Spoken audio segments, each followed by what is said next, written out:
Magandang araw po. Maraming salamat sa mga tumatangkilik at sumusubaybay ng YouTube channel at mga YouTube video ni Maestro Honorio. At huling linggo na naman ng buwan ng Hunyo. At naririto ang inyong lingkod upang bigyan kayo ng libre at walang bayad na weekly horoscope. At sa ating weekly horoscope ay 2-in-1.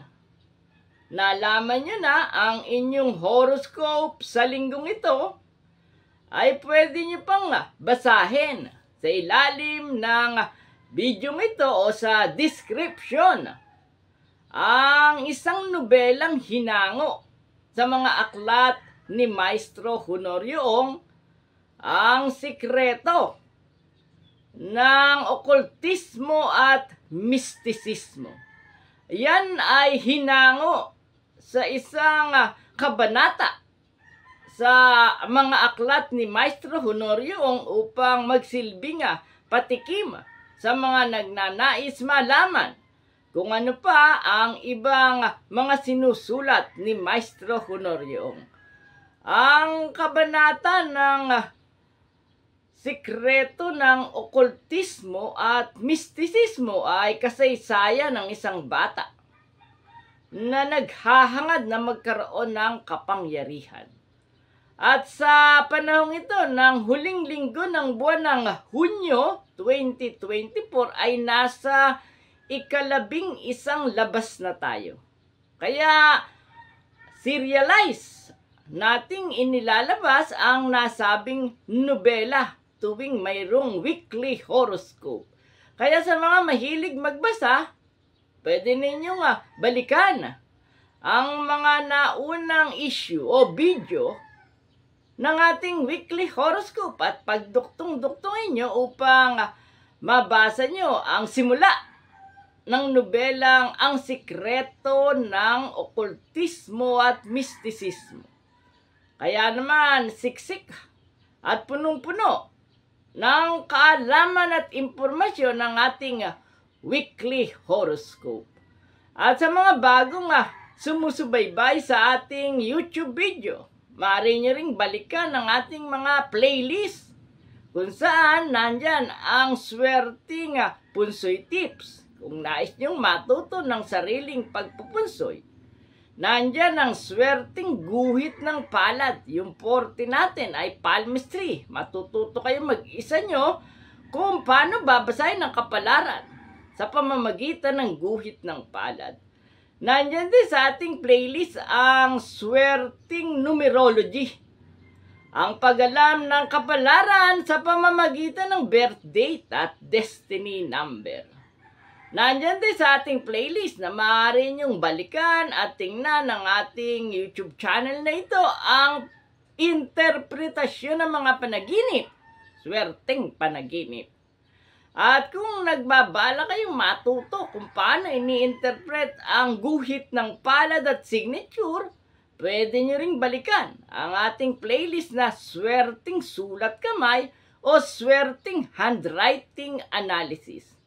At sa mga nagnanais malaman kung ano magiging kapalaran nila sa taong ito ng 2024, Year of Wood Dragon, sa ating playlist ay matatagpuan din ang Prediction 2024. Sabay nating inanalisa ang paraang Chinese Elemental Astrology at Western Astrology o 12 zodiac sign upang mabatid ninyo ang magiging kapalaran ninyo sa taong ito ng 2024. Kaya sa mga bagong subscriber ni Maestro Honorio, punong-puno ang ating YouTube channel ng kaalaman hinggil sa pag-aanalisa ng kapalaran na maaari ninyong balik-balikan hanggang sa matuto kayong mag-isa nyo na mag-analisa ng kapalaran.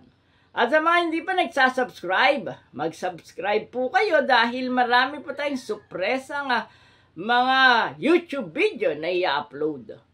At sa mga nag-subscribe, syempre, pindutin ang notification button o notification bell upang lagi kayong update sa mga YouTube video na i-upload ni Maestro Honorio. At sa linggong ito, tulad ng nasabi na, malalaman ninyo ang inyong libreng weekly horoscope at mababasa nyo pa ang sikreto ng okultismo at mistisismo sa ika-11 labas. At syempre, ang kapalaran ninyo sa sex, pag-ibig, love life, salapi, negosyo, karir, travel, family, swerteng kulay, at swerteng numero. Kaya, nood na! Weekly Horoscope, June 23 to 29. Aris, silang isinilang mula ika-21 ng Marso hanggang ika-19 ng Abril. Init ang naghaharing elemento sa tulad mong isang Aris. Kaya naman, habang kumukulo ang tubig at umuusok-usok pa. Sa linggong ito, halos ganun din ang darating sa iyong swerte at magagandang kapalaran. Mainit-init at umuusok pa. Ipamahagi mo ito sa iba, lalo na sa mga taong malalapit sa iyo at gipit na gipit sa buhay. Huwag kang matakot na maubos dahil mas marami pa ang paparating. Mapalad na kulay ang pink, maswerteng numero 6, 19, 24, 33, 39, at 42. Taurus, silang isinilang mula ika-20 ng Abril hanggang ika-20 ng Mayo. Sa linggong ito, kung mapapansin mong tila walang paggalaw ang orasan ng iyong buhay, huwag kang mabahala. Kumukuha lamang siya ng buwelo upang bigyan ka ng mas malaki at dambuhalang swerte sa malapit na hinaharap na mas higit at mas doble kaysa sa natanggap mong buwenas nitong mga nagdaang buwan. Mapalad na kulay ang powder blue, maswerteng numero 3, 16, 27, 34, 43, at 44. Gemini, silang isinilang mula ika-21 ng Mayo hanggang ika-21 ng Hunyo. Sa linggong ito, lalapitan ka ng hire-hirerang magkakasunod na mga swerte. Kaya lang, kapag natagpuan kang hindi masaya at hindi nakahanda, aalis sila at maghahanap ng taong masayahin. Kaya dapat, alam mo na ang gagawin mo. Oo. Ang dapat lamang ay manatili kang laging handa, masigla, at masaya. Mapalad na kulay ang lilac, maswerteng numero 4, 10, 19, 28, 30, at 42. Cancer, silang isinilang mula ika-22 ng Hunyo hanggang ika-22 ng Hulyo. Upang dumating ang swerte at magagandang kapalaran, ngayong panahong unti-unti nang pumapasok ang tag-ulan, hindi ka dapat masobrahan ng pamamahinga. Kaya ang payo, upang swertihin ka, ikilos mo ang katawan mo. Pwedeng linisin mo ang buong bahay at pwede ring tutukan mo ang mga halaman sa hardin. Kapag ganyan ka, sa linggong ito, ang swerte at magagandang kapalarang may kaugnayan sa salapi at damdamin ay sunod-sunod nang darating. Mapalad na kulay ang old rose. Maswerteng numero 6, 9, 17, 24, 33, at 36. Leo, silang isinilang mula ika-23 ng Hulyo hanggang ika-22 ng Agosto. Hindi pa dumarating ang iyong kaarawan, pero nakahanda na ang regalo mo mula sa nasa itaas. Sa sandaling natanggap mo na sa linggong ito, hindi mo ito dapat na sarilinin. Ipamahagi mo ito sa iba, lalo na sa mga kakilala mong walang-wala.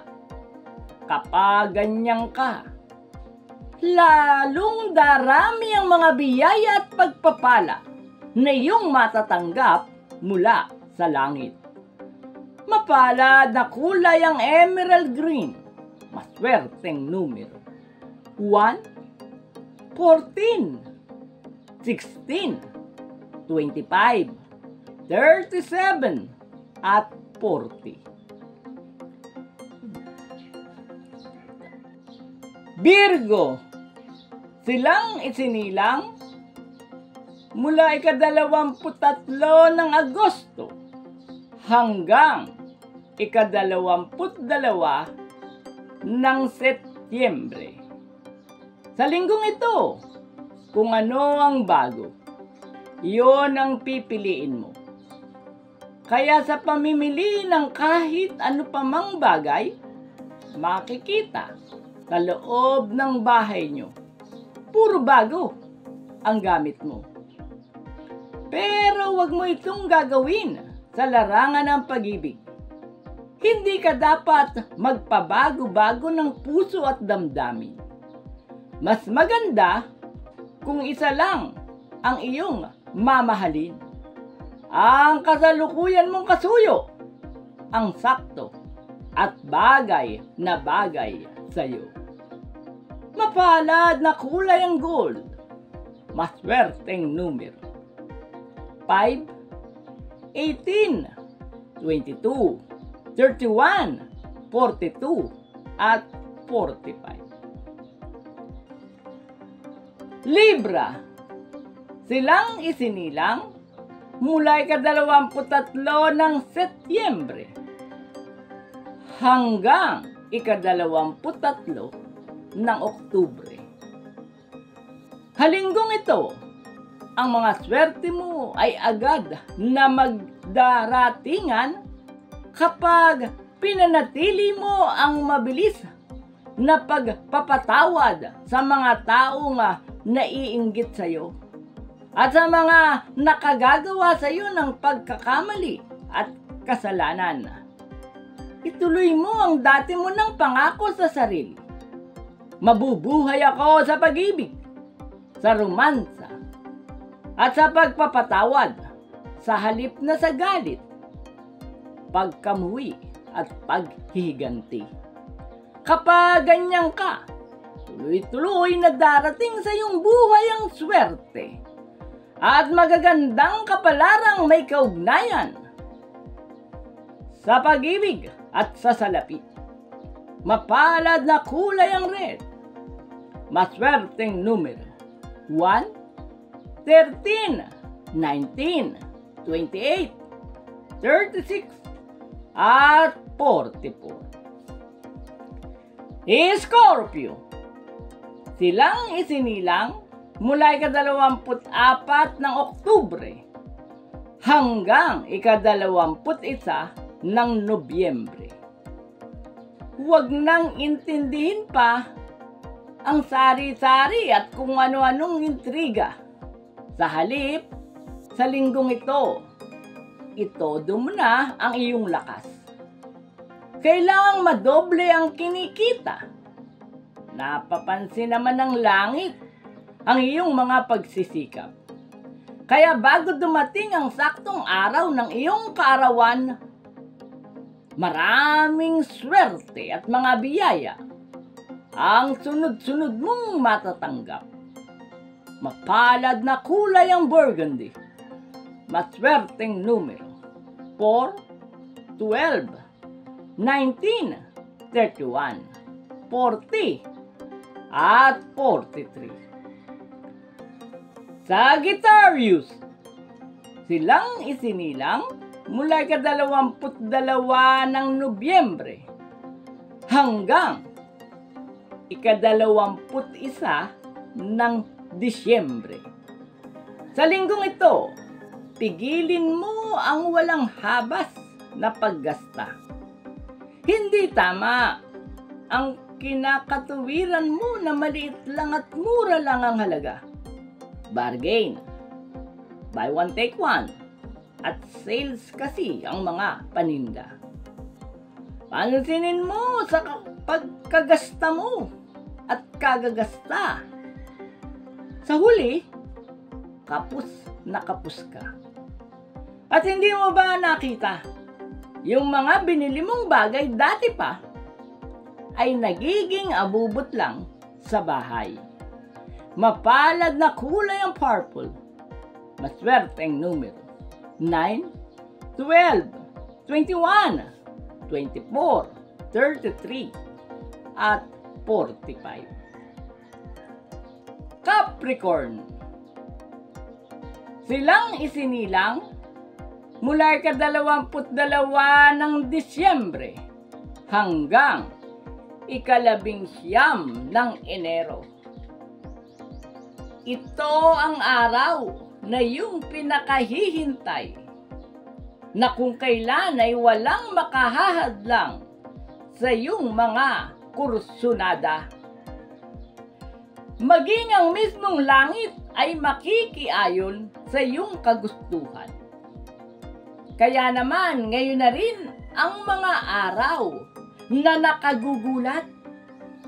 Sa linggong ito, biglang darating sa iyong harapan ang lahat ng swerte at magagandang kapalarang gustong-gusto mo na halos hindi mo pa nararanasan sa tanang buhay mo. Mapalad na kulay ang orange.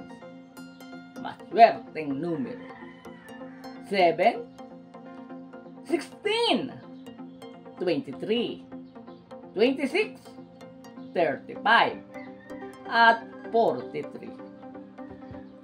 Aquarius, silang isinilang mula ika-20 ng Enero hanggang ika-18 ng Pebrero.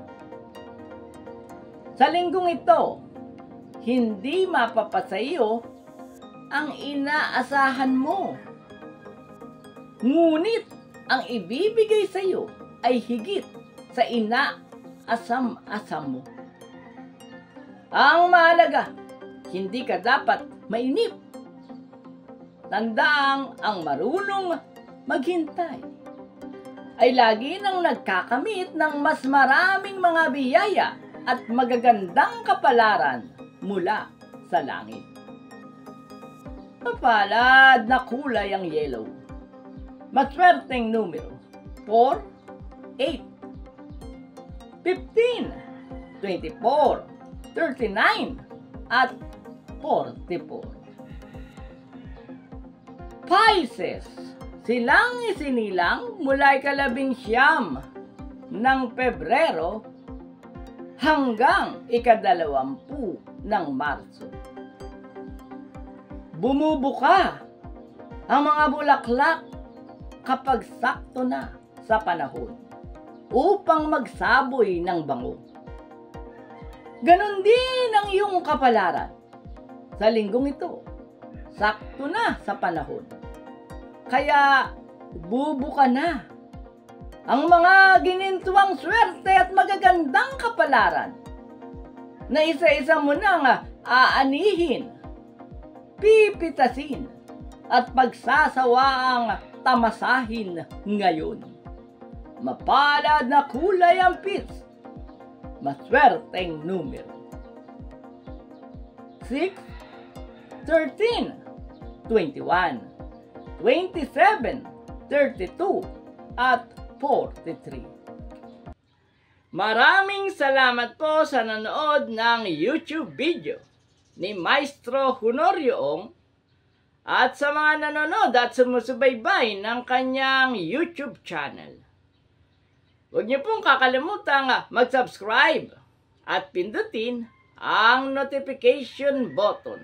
At kapag kayo walang magawa, pwede niyong pasyalan ang ating mga playlist sa YouTube channel na ito ni Maestro Honorio Ong upang matuto kayo ng panghuhula o pag-aanalisa ng kapalaran sa pamamagitan ng palmistry, graphology, numerology, dream interpretation, at marami pang iba.